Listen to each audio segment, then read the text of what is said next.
देश में अंग्रेजों के जमाने से चल रहे 3 आपराधिक कानून 1 जुलाई से बदल गए हैं, जिसके तहत दिल्ली के कमला मार्केट थाने में भारतीय न्याय संहिता 2023 के तहत पहला मामला दर्ज हो गया है। पहली एफआईआर नई दिल्ली रेलवे स्टेशन के फुटओवर ब्रिज के नीचे अवरोध पैदा करने और सामान बेचने के आरोप में एक रेहड़ी पटरी वाले के खिलाफ आईपीसी की धारा 285 के तहत दर्ज हुई है।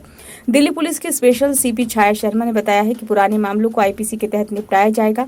1 जुलाई से जब नए मामले दर्ज किए जाएंगे तो उन पर बीएनएस यानी कि भारतीय न्याय संहिता की धाराएं लागू होंगी। सभी को इन धाराओं का पालन करना होगा। अब नए मामलों को भारतीय न्याय संहिता, भारतीय नागरिक सुरक्षा संहिता की धाराओं के तहत निपटाया जाएगा।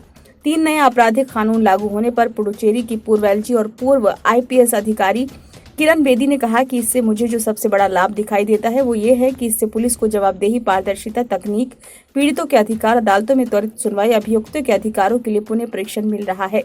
भारतीय दंड संहिता में 511 धाराएं थीं, लेकिन भारतीय न्याय संहिता में धाराएं 358 रह गई है।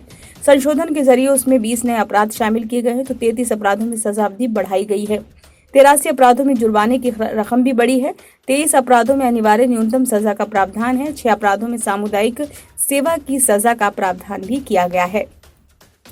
भारतीय न्याय संहिता, भारतीय नागरिक सुरक्षा संहिता और भारतीय साक्ष्य अधिनियम को 12 दिसंबर 2023 को केंद्र सरकार ने लोकसभा में 3 संशोधित आपराधिक विधेयकों को पेश किया था। इन विधेयकों को लोकसभा ने 20 दिसंबर 2023 को और राज्यसभा ने 21 दिसंबर 2023 को मंजूरी दी।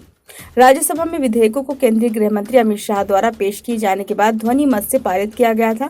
इसके बाद 25 दिसंबर 2023 को राष्ट्रपति से मंजूरी के बाद विधेयक कानून बनाए गए, लेकिन इनके प्रभावी होने की तारीख 1 जुलाई 2024 रखी गई।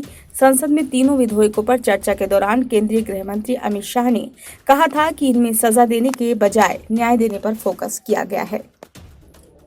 ब्यूरो रिपोर्ट, नई दिल्ली।